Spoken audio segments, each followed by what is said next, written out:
유혹을 끝까지 이기고 살아남기, 유혹을 끝까지 이기고 살아남기라는 제목으로 하나님 말씀을 듣도록 하겠습니다. 오늘 본문은 모세가 가나안 입성을 앞둔 이스라엘 백성들에게 들려준 설교입니다. 모세는 오늘 설교를 통해서 가장 먼저 그들이 누구인지를 알려줍니다. 그들의 정체성을 알려주었다는 것이죠. 모세는 그들의 정체성을 어떻게 알려주고 있습니까? 모세는 그들의 정체성은 바로 언약의 백성임을 알려줍니다. 이스라엘 백성의 정체성은 언약의 백성이라는 것이죠. 이들은 이방인들과는 다르다는 것입니다. 이스라엘 백성들이 하나님과 언약을 맺은 언약의 백성임을 사실 오늘 본문은 강조하고 있는 것입니다. 여러분, 언약의 백성은 어떤 존재입니까? 여러분, 언약의 백성들은요, 언약 안에서, 하나님의 언약 안에서 하나님과 교제합니다. 언약의 백성들은요, 하나님과 교제할 때 하나님께서 주시는 복과 은혜를 이 땅에서 누리며 살아가는 아주 특별한 존재들입니다. 언약의 백성은요, 언약 안에서 하나님과 교제하며 하나님의 복과 은혜를 이 땅에서 누리는 존재라는 것이죠. 하나님의 백성은요, 언약 안에서 비로소 살아나는 존재라는 것입니다. 하지만 하나님의 언약의 백성들이 언약을 떠나서 불순종하면 어떻게 됩니까? 하나님의 복과 은혜가 단절됩니다. 사실은 그것 자체가 멸망입니다. 눈에 드러난 멸망의 현상은요, 하나님과 단절된 결과에 불과하지 정말 멸망의 시작은 하나님과의 단절이라는 것입니다. 결국 언약의 백성은 언약 안에 머물 때 살아나고 언약을 떠나면 이미 실패한 존재라는 것이죠. 이러한 정체성을 가진 이스라엘 백성들이기에 모세는 이스라엘 백성들에게 언약 안에 머물 것을 신신당부합니다. 언약 안에 머물 것을 신신당부했다는 것이죠. 모세는 이 언약 안에 머물기 위해서 어떻게 해야 한다고 오늘 본문은 가르치고 있습니까? 여러분, 오늘 본문에서는요, 크게 두 가지 방법, 언약의 백성들이 언약 안에서 하나님과 교제하며 하나님의 복과 은혜를 누리는 두 가지 방법을 제시하는데요. 오늘 설교는 그 중에서 한 가지를 집중적으로 다루도록 하겠습니다. 나머지 한 가지 방법은 무엇인지 찾아보라고 하려고 했는데 혹시 우리 가운데 너무 궁금해서 잠을 주무시지 못하는 분이 있을 것 같아서 두 번째 방법도 잠깐 다루도록 하겠습니다. 모세는 언약 안에 머물기 위해서 어떻게 해야 한다고 오늘 본문에서 가르치냐면 언약의 백성들이 언약 안에 거하기 위해서는 두 번째 방법이 바로 뭐냐면 기도였습니다. 자, 7절 말씀을 한번 읽어보도록 하겠습니다. 우리 7절 말씀을 같이 읽도록 하겠습니다. 신명기 4장 7절입니다. 읽겠습니다. 시작. 우리 하나님 여호와께서 우리가 그에게 기도할 때마다 우리에게 가까이 하신 것 같이 그 신이 가까이 함을 얻은 큰 나라가 어디 있느냐. 우리가 그에게 기도할 때마다 우리에게 가까이 하신 것 같이, 우리가 그에게 기도할 때마다 우리에게 가까이 하심과 같이, 우리가 기도할 때마다 하나님과의 간격이 좁혀진다고 말씀합니다. 우리가 기도할 때마다 하나님과 가까워져서 언약 안에 거하게 된다고 하는데요. 다윗은요, 그의 시편 145편 18절에서 어떻게 이야기하냐면 이렇게 말씀합니다. 여호와께서 자기에게 간구하는 모든 자, 곧 진실하게 간구하는 모든 자에게 가까이 합니다. 진실하게 기도하는 자에게 여호와께서는 가까이 한다고 말씀하시면서 다윗은 우리가 여호와께 가까이 가는 것이 기도다라고 이야기하고 있는 것입니다. 여러분, 우리가 하나님께 가까이 가려고 노력할 때 하나님께서도 가까이 다가오신다, 이렇게 말씀하십니다. 그렇기에 우리가 하나님께 가까이 가기 위한 노력도 굉장히 중요하다는 것이죠. 그냥 우리가 기도 안 된다고 해서 그냥 멍하니 있어서는 안 됩니다. 하나님께 더 가까이 가기 위한 노력이 필요하다는 것이죠. 이때 우리의 영적인 몸부림을 보시고 어떻게 하십니까? 하나님께서 가까이 다가오신다고 말합니다. 야고보서 4장 8절 상반절에서도 이렇게 말씀하시죠. 하나님을 가까이 하라. 그러면 너희를 가까이 하시리라. 그렇기에 하나님을 가까이 하기 위한 영적인 몸부림은 굉장히 중요합니다. 왜냐하면 여러분의 인생 가운데 정말 기도가 잘 되는 그 순간들이 정말 얼마나 되겠습니까? 그러면 그 나머지의 모든 순간들은 어떤 시간들이 되어야 됩니까? 우리가 더 하나님께 가까이 나아가기 위한 그 몸부림 속에서 주님께서는 다가오신다는 것이죠.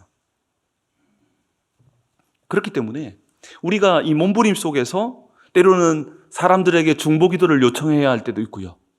때로는 혼자서 기도하는 것이 안 될 때는 어떻게 해야 됩니까? 그냥 멍하니 서 있을 것이 아니라 함께 기도하는 예배에 나오거나 새벽 기도에 나와서 정말 기도의 시간을 만들어주고 내 모든 삶 가운데 이런 몸부림 속에서 하나님이 가까이 다가오신다라고 말씀하고 있는 것입니다. 그러면서도 우리가 또 하나 기억해야 될 것은 우리가 정말 하나님과 가까이 나아가기 위해서는 하나님의 마음을 가지는 것은 굉장히 중요합니다. 여러분, 이 하나님의 마음을 가지는 것이 하나님께 가까이 나가는 것과 큰 연관이 있는데요. 여러분, 민수기 25장에 보면 아론의 손자인 엘리의 아들이 아닌 아론의 손자인 비느하스가 등장하는데요. 이 비느하스가 하나님의 마음으로 범죄한 자를 심판합니다. 그냥 이렇게 심판한 게 아니라 정말 하나님의 울분을 가지고 심판하는 사건이 일어나는데요. 이 사건으로 말미암아 이 아론의 가문이 영원한 제사장의 가문이 되게 됩니다. 여러분, 어떤 행동을 했느냐가 문제가 아니라 정말 어떤 마음으로 했냐가 중요한데 정말 하나님의 마음으로 행하는 자를 하나님은 찾고 있다는 것입니다. 여러분, 민수기 25장 11절 같이 한번 읽어보겠습니다. 자막을 보면 읽겠습니다. 시작. 제사장 아론의 손자 엘라살의 아들 비느하스가 내 질투심으로 질투하여 이스라엘 자손 중에서 내 노를 돌이켜서 내 질투심으로 그들을 소멸하지 않게 하였도다. 아멘. 여러분, 저는요 오늘 기도 부분에서 우리가 전도 축제가 다가오는데 한 가지 이야기를 하고 넘어갔으면 좋겠습니다. 여러분, 우리가요 전도를 하느냐 전도를 하지 않았느냐보다 더 중요한 것이 있습니다. 정말 중요한 것은 하나님의 마음을 가지고 추구하는 영혼을 볼 수 있어야 한다는 겁니다. 여러분, 하나님의 마음을 가지고 추구하는 영혼을 본다면 단지 우리가 축제하기 때문에 그냥 일시적인 행사가 아니라 우리의 마음 속에서는 하나님의 울분을 가지고 그 영혼을 향한 처절한 기도가 시작될 것이고, 하나님의 마음을 가지고 이 비느하스처럼 영혼을 바라본다면 우리는 정말 그 영혼에게 전하지 않을 수 없는, 전해야 되기 때문에 그런 의식적이고 의도적인 것이 아니라 정말 이와 같은 울분 속에서 흘러나오는 이러한 것들을 찾으신다는 것입니다. 그렇기 때문에 이 하나님의 마음을 가지고 정말 울분을 가지고 정말 심판을 행했던 이 비느하스의 행동은 정말 별것 아닌 것처럼 보이지만 이 비느하스의 행동을 보시고 하나님은 아론의 가문을 영원한 제사장 가문이 되게 하겠다라고 약속할 만큼, 한 가문을 바꾸어 버릴 만큼 하나님의 마음을 가지고 보는 것은 굉장히 중요합니다. 여러분, 제가 이런 이야기를 예전에 들은 적이 있어요. 어쩌면 하나님은 이 화려한 예배당에 계시지 않고 지금도 현장에서 수고하는 영혼들에게 가 계실 수도 있다, 이런 이야기를 들어본 적이 있습니다. 어떤 이야기일까요? 하나님이 지금도 죽어가는 영혼들을 향한 아픈 마음을 가지고 세상을 바라보고 있다는 것이죠. 우리가 전도축제를 준비하는 이 과정 속에서도 가장 먼저 저도 마찬가지고 우리가 함께 해보겠으면 하는 것은요, 하나님의 마음을 가지고 내 가족, 내 친척, 세상을 바라볼 수 있다면 우리의 전도를 향한 마음은 11월 26일을 넘어서 끊임없이 일평생 동안 계속될 것입니다. 그렇기에 정말 우리는 이 하나님의 마음을 가지고 기도하는 것은, 기도가 될 수밖에 없는 것은 굉장히 중요합니다. 사랑하는 성도 여러분, 정말 하나님의 마음을 가지고 세상을 보고 현장을 보므로 기도할 수밖에 없고 복음을 전할 수밖에 없는 이 진정성이 우리 안에 회복되기를 주의 이름으로 축복합니다. 그렇다면 모세는 이스라엘 백성들이 이 언약 안에 머물게 하기 위해서 어떻게 해야 한다고 가르칩니까?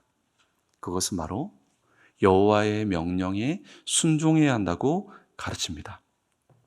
여호와의 명령에 순종하는 것이 언약 안에 거하는 것임을 알려줍니다. 이 언약, 하나님과의 언약을 맺을 때 증거가 바로 하나님의 명령이거든요.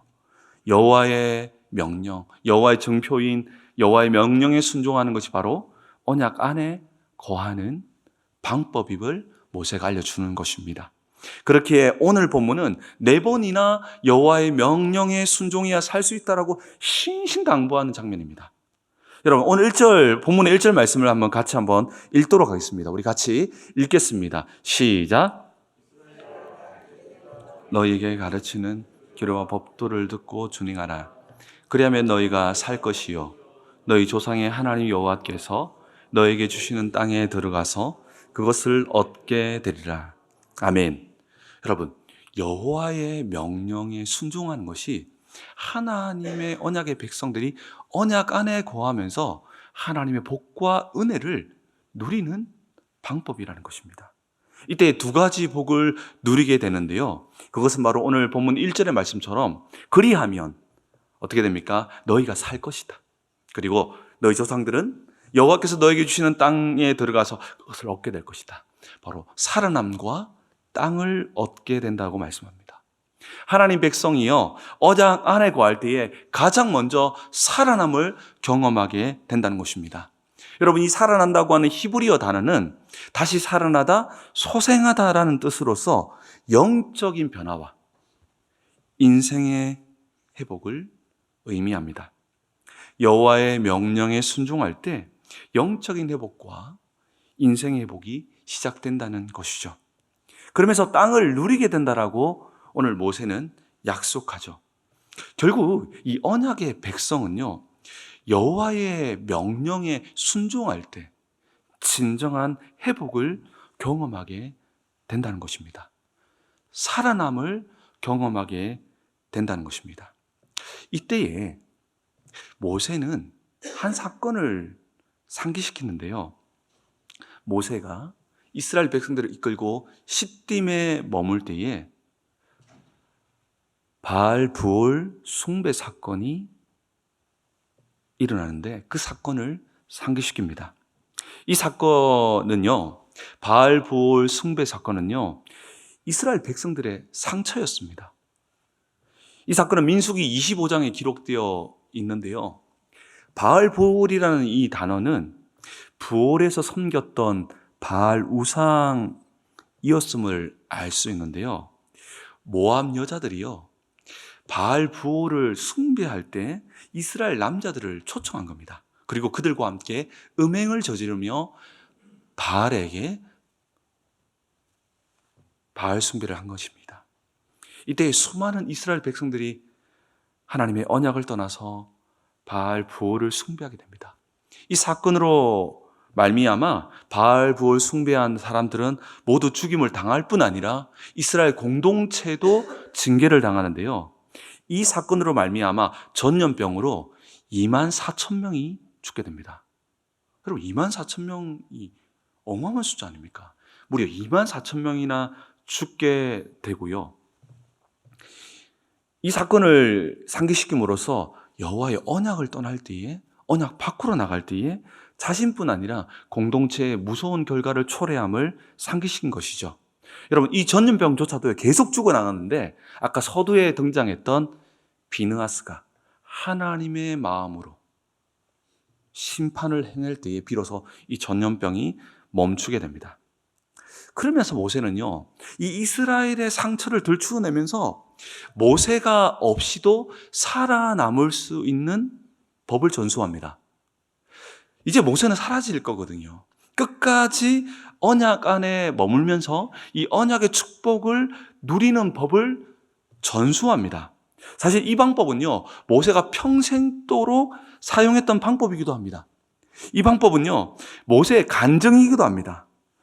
모세가 전수하려고 했던 언약 안에 끝까지 머무는 방법은 무엇이었을까요?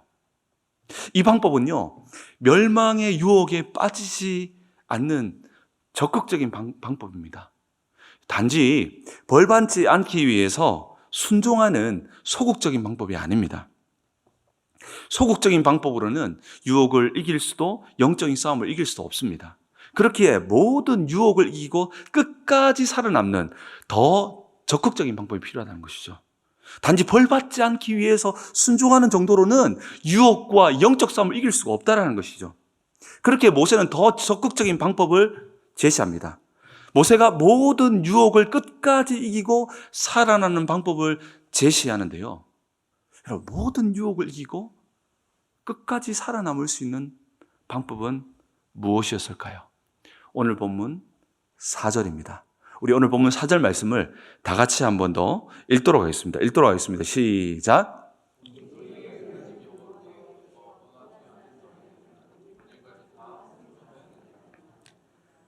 하나님 여호와를부터 떠나지 않는 너희, 하나님 여호와를부터 떠나지 않는 너희, 여호와를 붙어서 떠나지 않는 너희, 여호와의 명령에 불순종하여 세상의 유혹에 빠진 모든 사람들은 멸망했습니다.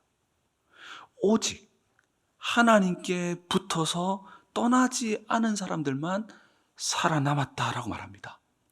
여러분, 성경은요, 하나님을 두려워해서 순종하는 것보다 사랑해서 순종하는 것이 훨씬 큰 능력이라고 말씀합니다. 하나님을 두려워하는 것보다 하나님을 사랑하는 것이 더 강력한 힘이 있다는 것이죠. 여러분, 이 말을 오해해서는 안 됩니다. 우리가 하나님을 사랑하면서도 하나님을 두려워하는 경외하는 자세를 가져야 하지만, 그런데 두려움에만 빠져서 하나님을 바라보아서는 안 된다는 것입니다. 그런데 의외로 많은 사람들이 인생을 살아갈 때 하나님의 사랑을 인식하지 못한 채 두려움에만 빠진 채 소극적인 자세로 하나님을 바라보며 살아가는 경우가 많다는 것입니다. 그런데 문제는 두려움만 가지고서는 영적인 싸움을 이길 수 없다는 것입니다. 하나님을 향한 소극적인 자세로는 유혹을 이기기가 어렵다는 것입니다. 영적 싸움에 실패할 가능성이 크다는 것이죠. 그러니 모세는 유혹을 이기는 방법은 바로 하나님을 향한 적극적인 방법이라는 것을 알려주고, 이것이 평생 동안 모세가 하나님께 취했던 자세라는 것이죠. 이 자세는 평생 모세가 하나님을 대했던 자세였습니다.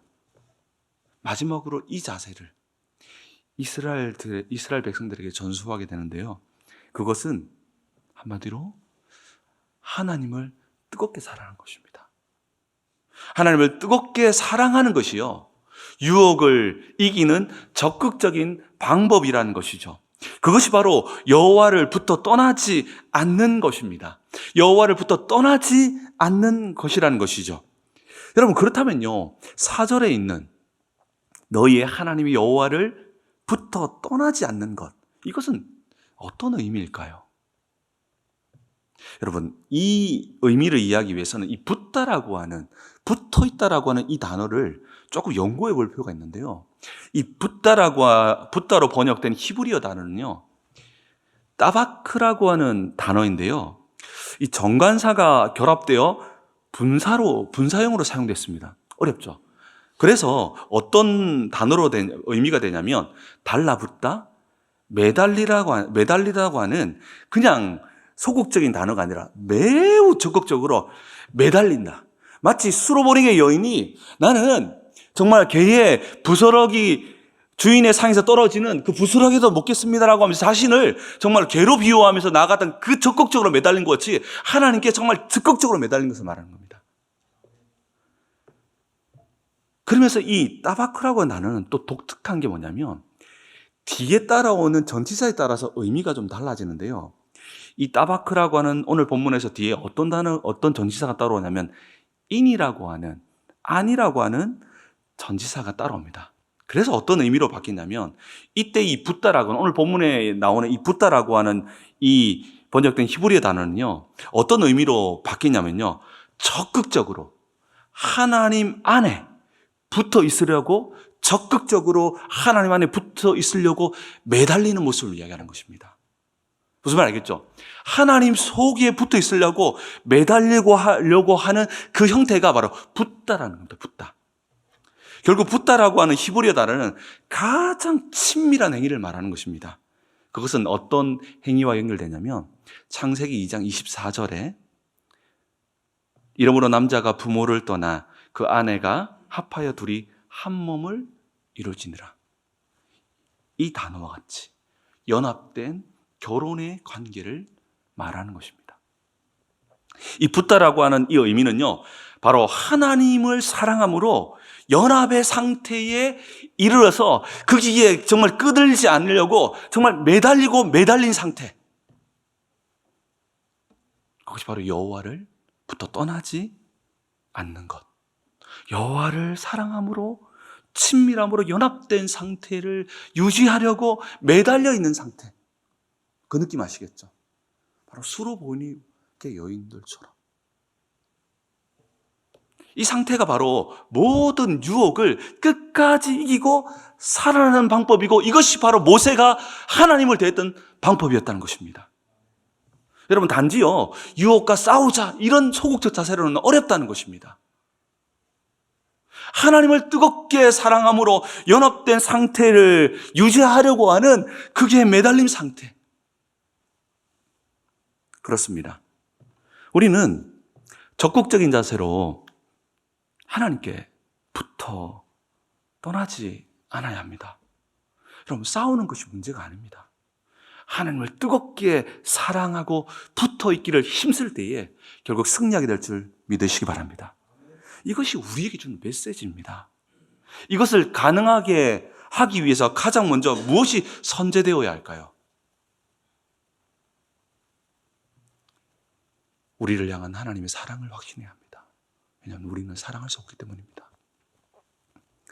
하나님의 사랑이 먼저 흔들리지 않아야지만 우리는 하나님의 사랑을 함으로써 끝까지 연합된 상태에서 매달릴 수 있다는 것입니다. 그래야 끝까지 하나님을 뜨겁게 사랑함으로 부터 떠나지 않을 수 있다는 것입니다. 제가 예전에 청년부 사역을 할 때 사역을 하던 청년 중에서 우울증을 심하게 앓아서 일상생활이 어려워서 병원에 입원해야 할 자매가 있었는데요. 이 자매는 약물 치료를 했지만 너무 심각하니까 교회에 공식적으로 좀 도와달라고 요청을 했습니다. 제가 청년부를 담당했기 때문에 그 자매를 만나서 제가 목사니까 뭘 하겠습니까? 그때는 최근처럼 기도도 많이 안 했기 때문에 안수기도나 이런 것도 안 됐고 그냥 성경 공부를 시작했습니다. 그 자매에게 이렇게 하나님에 대해서 가르쳤는데요. 약물과 함께 이런 시간들을 많이 가지니까 어쨌든 이 자매는 일상을 다시 회복했고 또 좋은 사람과 결혼을 해서 애까지 놓아서 가끔 제게 연락을 주는데요. 이 자매를 여전히 괴롭히는 것이 있었는데요. 그것은 바로 무서운 하나님, 두려운 하나님이었습니다. 평상시 예배할 때는 너무 따뜻하고 너무 사랑스러운 하나님인데 아이가 아프거나 일이 잘 안 되면 갑자기 그 하나님은 두려운 하나님으로, 자기가 꼼짝할 수 없을 정도로 두려운 하나님으로 자신의 영혼을 조여온다라고 이야기했습니다. 그러면서 하나님께 나아가기가 너무 두렵다라는 이야기를 들었습니다. 그때 저는 그 자매에게 두 가지 성경 구절을 보내었습니다. 그 성경 구절은 마태복음 3장 17절과 마태복음 17장 5절 말씀입니다. 여러분 잘 아는 말씀입니다. 마태복음 3장 17절은 이 말씀이죠. 하늘로부터 소리가 있어 말씀하시되 이는 내 사랑하는 아들이요 내 기뻐하는 자라 하시니라. 마태복음 17장 5절은 말할 때 호련히 빛난 구름이 그들을 덮으며 구름 속에 소리가 나서 이르시되 이는 내 사랑하는 아들이요 내 기뻐하는 자니 너는 그의 말을 들으라 하시는지라. 여러분, 저는 사실 이 구절 가지고 정말 저도 힘을 많이 얻었는데요. 이 자매에게 이 성경 구절의 의미를 설명해 주었습니다. 이는 내 사랑하는 아들이요 내 기뻐하는 자라고 하는 동일한 하나님의 음성이 두 번 들려지는데요. 이 음성은 언제 들려지냐는 하나가 굉장히 중요합니다. 언제 들려졌냐? 예수님께서 엄청난 고통수로 들어가는 광야 40일 시험 전에 세례를 받으실 때에 이 음성이 들려졌고요. 또한 베드로가 주는 그리스도시요 살아계신 하나님의 아들이십니다라고 고백한 후에 본격적으로 십자가 사역이 시작될 때 제자들에게 변화산에 데려왔을 때에 십자가가 시작되는 그 시점에서 변화산에서 이 음성을 들려주신 것입니다. 이 시점은 물론 이 음성은요 제자들에게 예수님께서 하나님의 아들됨을 알려주기 위해서 들려주기도 한 음성이기도 하지만 예수님을 위해서 들려주기도 한 음성이었다는 것입니다.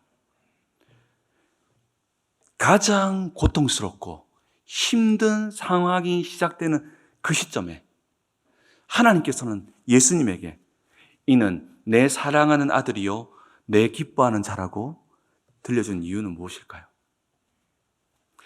가장 힘들고 고통스러운 그 순간에 사탄은 바로 이 두 가지를 흔들기 때문입니다. 너는 사랑받지 못한 존재야. 너는 하나님의 기쁨이 되기 위해서 더 노력해야 돼. 라고 하는 이 두 가지를 흔들어 온다는 것입니다. 우리가 하나님께 사랑받고 있는 존재이며 우리 존재 자체가 하나님의 기쁨이 된다는 이 사실을 흔들어 버립니다. 그리고 사랑받기 위해서 노력하는 존재로 바꿔버립니다. 기쁨이 되기 위해서 정말 부진없이 노력하는 존재로 바꿔버려서 무기력하게 만들어버립니다. 그렇기에 하나님께서는 예수님에게 고난이 시작되는 40일 광야 앞에서 십자가가 시작되는 그 시점에서 그것을 이길 힘을 준 것입니다. 그것은 무엇입니까? 너는 내 사랑하는 아들이요 내 사랑하는 딸이요 내 기뻐하는 자라는 것입니다. 여러분 우리가요 하나님께 사랑받고 우리가 하나님께 기쁨이 된 것은 예수 그리스도 말미암아 되어진 것임을 믿으시기 바랍니다. 우리의 행함이 아니라 예수 그리스도 말미암아 우리는 하나님 앞에서 드려진 거룩한 제물이 된 것입니다. 우리가 뭔가 신앙생활을 열심히 하는 이유는 우리가 그 은혜를 받았기 때문에 그 사랑 때문에 그 기쁨 때문에 우리가 드리는 것이지 우리가 그것을 이루기 위해서 한 것이 아닙니다. 사탄은요 환난과 어려움과 고난과 시험과 어려움이 올 때마다 우리를 흔드는 겁니다. 넌 사랑받기 위해서 더 노력해야 돼. 더 기도해야 돼. 넌 하나님 기쁨이 되기 위해서 더 헌신해야 돼. 너 다른 사람 봐봐. 마치 하나님의 사랑에 우리가 기쁨된 것이 마치 그리스도가 아닌 마치 우리가 성취해서 완성해야 할 것처럼 우리를 뒤엎는다는 것입니다. 그렇기에 예수님을 향해서도 내 사랑하는 아들이요 내 기뻐하는 자라고 이야기한 것입니다. 여러분 이 음성이 기억되고 믿어질 때 비로소 흔들리지 않을 수 있습니다. 하나님을 뜨겁게 사랑할 수 있습니다. 이때 우리는 하나님께 붙어서 떠나지 않을 수 있다는 것입니다. 이때 비로소 하나님과 연합하여서 붙어 있을 수 있다는 것이죠. 너희가 내 안에 거하고 내 말이 너희 안에 거하면 그가 내 안에 내가 그 안에 어디서 시작되는 것입니까? 하면 되는 것입니까? 아닙니다. 하나님의 사랑과 하나님의 기쁨이 된다는 사실이 흔들리지 않는 믿음의 경고함이 시작된다는 사실입니다. 이는 내 사랑하는 아들이요 이는 내 사랑하는 딸이요 내 기뻐하는 자라. 이 음성이 기억되고 믿어질 때 비로소 흔들릴 수는 있지만 넘어지지 않습니다. 하나님을 뜨겁게 사랑할 수 있습니다. 우리의 삶 정말 환난과 고난 속에서도 우리는 사랑할 수 있습니다. 주님을. 왜 그렇습니까? 우리가 하나님의 사랑의 대상이 되고 하나님의 기쁨이 된다는 사실을 우리는 그럼에도 불구하고 믿기 때문입니다.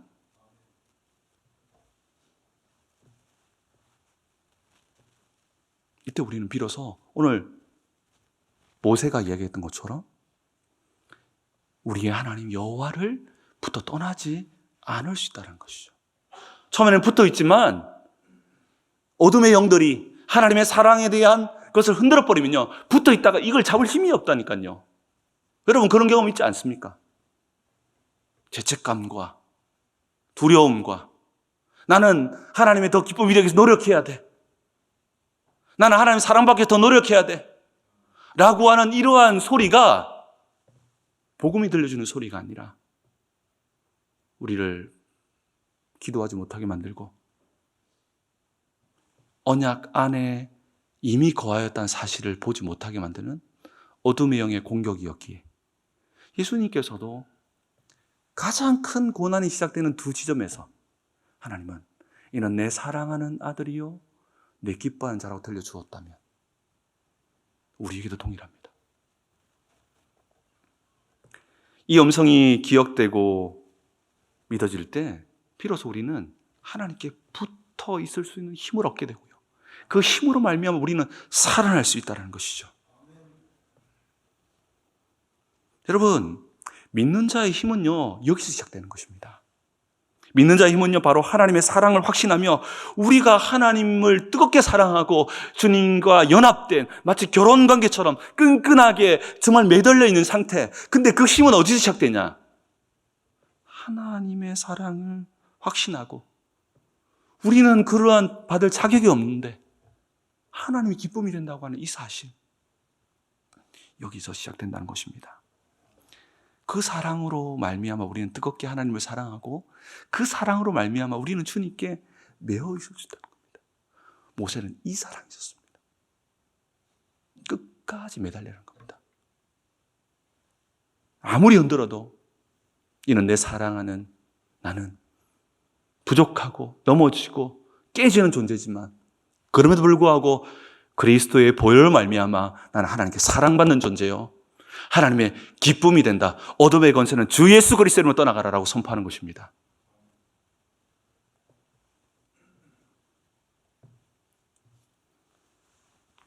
그 사랑이 비로소 우리가 하나님께 붙어 떠나지 않는 자로 서게 하고 결국 그것이 우리를 사는 자가 되게 한다라고 모세는 이스라엘 백성들에게 알려주는 것입니다.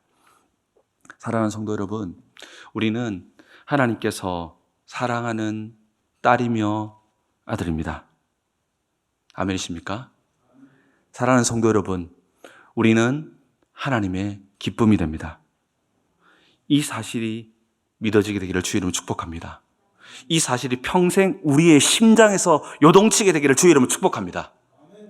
이때 우리는 여호와 하나님을 부터 떠나지 않을 수 있습니다. 이때 우리는 비로소 살아남을 경험할 수 있습니다. 왜냐하면 이것이 우리의 힘이기 때문입니다.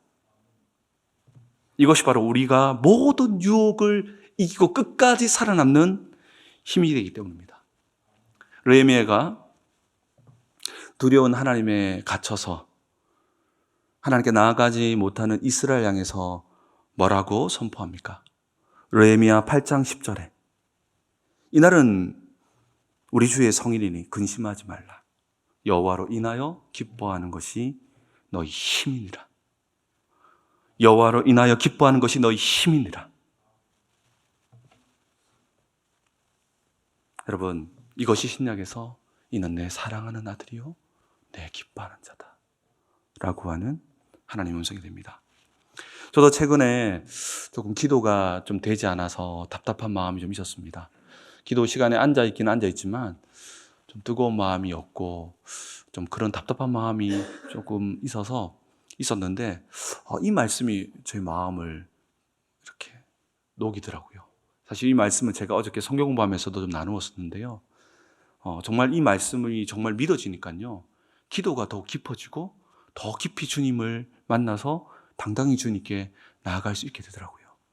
여러분, 실제로 그렇습니다. 사탄은요, 우리가 정말 하나님께 사랑받고 있는 존재이며 하나님의 기쁨이 된다는 사실을 흔들어 놓습니다. 그리고 예수님께서 이루어 놓은 것을 마치 우리가 이루어서 완성해야 되는 것처럼 복음을 흔들어 놓아서 결국 우리가 이미 언약 안에 있음에도 불구하고 언약 아래 있지 않는 존재이며 언약 안에 들어가기 위해서 노력하는 존재로 바꾸어서 하나님의 복과 은혜가 이미 우리의 삶에 충만한데 그것을 누리지 못한 채 살아가도록 만드는 것이 바로 악한 영의 공격의 방향입니다. 오늘 정말 우리의 내면 속에 정말 이 하나님의 사랑에 대한 확신이 믿어지고 우리가 우리 모습과 상관없이 그리스도의 보혈로 말미암아 하나님의 기쁨이 됨이 믿어짐을 통해서 적극적인 자세로 주님을 사랑하고 오늘 정말로 사랑함으로 정말로 주님과 연합함으로 매달리는 끝까지 주님께 붙어서 정말 떠나지 않는 그 역사가 우리의 인생이 시작됨으로써 살아나는 역사가 시작되기를 주의 이름으로 축복합니다.